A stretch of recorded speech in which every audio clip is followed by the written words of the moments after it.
Yuningig pa, pananganak, panimbalan ng Espiritu. Amen. Babette's Feast. Metong niya pong sinay ni, niyantang 1997. It is a Danish film from Denmark. And it was from a book written much earlier. Ita pong Babette's Feast, siyempre yung bida ay Babette. Fiesta ng Babette. Ibabet po, metong niyang refugee. Iba siya po King France, King Paris. Meging niya pong refugees because of the war in France as it was taken by Germany at that time. Meging niya pong refugee, mira siya po Denmark. Mekiabeya po ka rin. She became a cook to a family of a pastor. The pastor was very strict. Strict to po itang pastor. At inya nga duwan daughters. Onang detang daughters na po, matuanong dalaga. Mikidad na la naman. Pagluto na lang Babette. And the community of the pastor was dwindling because of relationship problems. And Babette served them. She was cooking for them. Kaya beya pong bale, kasambahay si Babette sa isang bahay ng isang pastor at mayroon siyang dalawang anak na babae. Ang pangalan po si Martine and Filipa. Mabait naman tong pamilya. One time, they had a very big lottery among themselves in their locality. Hindi po lottery na malaki kamukha natin or luwating, hindi po ganun. Yung lottery lang, the local lottery. And then, of all people, ang nanalo sa lottery, si Babette. And Babette won 10,000 francs. Malaki pong halaga yan. And of course, itong mga boss niya, dahil siya'y kasambahay, sabi nila, iiwanan na tayo ni Babette. May pera na siya. Totoo nga, nawala si Babette. Nung natanggap niya yung pera, nawala po si Babette. No? Their cook. Iniwan na tayo. Umuwi na sa Paris. No? And then after a few days, bumalik si Babette. Ang dami niyang pinamili. Talagang malaking cargo yung daladala niya. Meron siyang daladalang turkey. May daladala siyang iba't ibang klaseng keso. May dala siyang iba't klaseng wine. May dala siyang iba't ibang klaseng steak, cut and different aromas of mga sangkap na very rare and very exotic. Nagluto po siya. Nagluto siyang big time. Actually, namili pa siya ng mga goblets, mga first class na mga plato. Then, everything was prepared for a long table, a dinner for 12. In-invite niyang pastor, in-invite niya yung kanyang dalawang anak, yung mga boss niya sa bahay, at yung mga protagonist ng kanilang community na hindi masyadong nag-uusap, na may crisis sa kanilang community. And then one evening, Babette hosted the best dinner they ever had in their whole life in Denmark. It's like a French high-class dinner. No? And she served them all the best food that they ever tasted in their whole life. Meron pa silang coffee, meron pa silang wine, meron pa silang cheese. The levels of the French kind of life, no? And they were so happy. During the dinner, around one table, nag-umpisa na lang yung hindi nag-uusap sa community. Aba, nagkwentuhan na sila. Yung masarap yung kinakain nila, nakasmile na sila. Nung masarap yung natikman nilang mga pagkain, they were asking, paano niluto itong sarap-sarap? And they brought the pleasant side of their person before the wonderful dinner hosted by Babette. Ang mahal na dinner yon. Nung umalis na po lahat yung mga bisita, naiwan na lang si Babette and the two daughters ng pastor, si Martine, and Felipa. And they then ask her, "How much did that dinner cost you?" Sabi niya, 10,000 francs. Yung lahat ng perang tinanggap niya sa lottery, binili niya ng mga ingredients at mga materials for that very, very, very wonderful dinner. That changed the complexities of the relationship, of the pleasantries na nandyan pala lumabas around one table in that community. And then sabi nitong mga magkapatid, alam namin, pagkatapos nito, iiwanan mo na kami. Kasi pagkatanggap mo ng pera noon, umalis ka. Akala namin hindi ka na magbabalik. Bumili lang pala siya ng ingredients for so a few days na malengke siya in different places kung saan makukuha yung mga ingredients.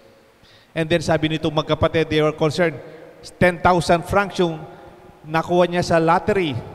10,000 francs din ang ginastos niya sa dinner. And then sabi po nung isang Felipa, "Now, you are poor again. Mahirap ka na naman." Tapos nag-smile lang si Babette. Sabi niya, "There are no artists who are poor. There are no poor artists, no? Walang mahirap na person expressing themselves, no? There are no poor artists." And just he smiled. And then said, "Iiwanan mo na kami?" "No." "Bakit ko kayo iiwanan? I decided to stay here with you and serve you." Isn't that wonderful? It's called Babette's Feast. The women in the gospel who followed Jesus, they were called the women whose past had been taken over by demons. In introduction ng puning gospel, "At tinukila kaya din babaeng pepalakwanan ng demonyo ni Diyos, and they were healed because of their past." Mumunay pundili Maria Magdalena, Susana, asawa ng and the names mentioned. They were women with a past. But they were not concerned of their past. They were concerned of what they can offer, what they can give, and what they can do for the Lord. They supported the mission of Jesus. No big deal ang pinag-usapan sa nakalipas because they were facing the Lord, and what they had brought and given by God was offered back. I think that's also the message of Babette's Feast. You have your gifts. You have your talents. You have your abilities. And yet we hide them. Maybe because it's already part of my past. Milabas na ito. Ala na ito. You don't recognize the gift of God to you. And then you know what surprised ditong dalawang sineserve niya? Why? Sabi niya, "What are you in Paris?" Ano ba yung dati mong buhay sa Paris? Sabi niya, "I am the chef. I am the head chef of a luxurious restaurant." Binanggit po niya yung restaurant sa Paris. Nabigla itong magkapatid. Siya pala yung pinakamagaling na magluto in that great, luxurious, expensive restaurant. And I'm used to prepare 10,000 francs dinner for a family. Para bang binalikan niya, nakalipas niya to show, this is what I can do. And I will always give it to you if I have the opportunity and I have the resources. Para bang nakita ko po doon in that movie, going back, it was a glimpse of heaven. Parang matikman mo yung langit sa grasya ng bawat isa. When you share what you have and not hide it, you bring it even once in a lifetime, you share what you have and give glory to God. I tell you, in every person is like an encounter of heaven and what we are hoping for that is to come. Ngayong panahon pong medyo mahirap yung buhay, maselan, di tayo makalabas, naka-face mask, naka-face shield, we are distancing and avoiding. It does not stop us from being like Babette, even a refugee like her, seemingly very poor, but very gifted and uniquely very capable. I hope in our lifetime, huwag niyo pong pabayang mamatay lang ang grasyang binigay ng Diyos na kasama natin. Yesterday, I was reading an article. Mayroon pong isang bilyonaryo, 86 years old. Let me check the name of the person. Ang pangalan niya po, ang apelido niya, Fenin. Charles Chuck Fenin. He's 89 years old. He gave his 8 billion savings to charity. 1 billion to his alma mater, certain amount, 3.7 million for education, 1 billion for his alma mater, Cornell University, 870 million for human rights, 700 million for medicine and research, and so on and so forth.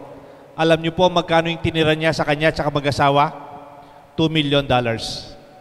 And the rest of the billions, he gave them away. Akala ko namatay na, kaya pinamimigay. Buhay pa siya. And he had that foundation, which is, sabi niya, giving while living. Nagbibigay na tayo habang buhay pa tayo.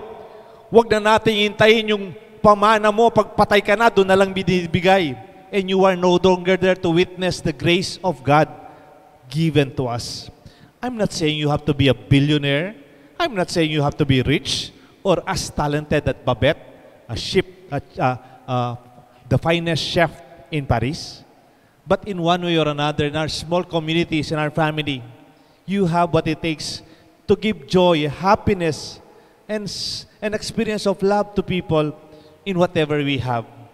Go and celebrate your own Babette's feast in your life. In your own humble way, give glory to God. Do not mind about your mistakes in the past. No big deal for the Lord as long as today and tomorrow you're willing to follow Him and to give glory to God. Every time we do good and give ourselves, huwag po kayong mahiya. Huwag niyo sabihin, nagyayabang naman yata to. Ba't tumutulong ito? Baka gusto niyang tumabol yata sa politika. Bakit kaya gumagawa ng kabutihan ito? Don't think about others people's comments. Just know you have a wonderful vision and you have so much to share. Be a Babette in your lifetime. Celebrate the feast, a taste, a foretaste of heaven and the glory of God to come. May God bless us all, the Father and the Son and the Holy Spirit. Amen.